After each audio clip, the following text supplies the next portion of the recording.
Hello friends, welcome back to the new video. In this video guys, I am going to show you guys how can you change your pin password in your vivo phone. Guys, you want to change your pin password, so guys you can change. And guys, now let's see how to change pin password in vivo phone. In this video guys, we are going to talk about how to change pin password. So first of all guys, come in your phone setting to change pin password.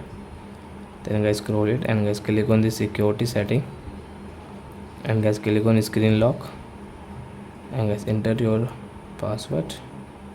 Again guys click on pin, and guys they will choose guys different number, so we will like that guys 3690. Next 3690, confirm. So as you can see guys, old pattern was guys wrong. So I hope friends you have understood how to change pin password in vivo phone. So that's it guys, thanks for watching my video. Now we will meet on next video with new topic. Before going, please go and like my video, subscribe my channel. Bye bye friends.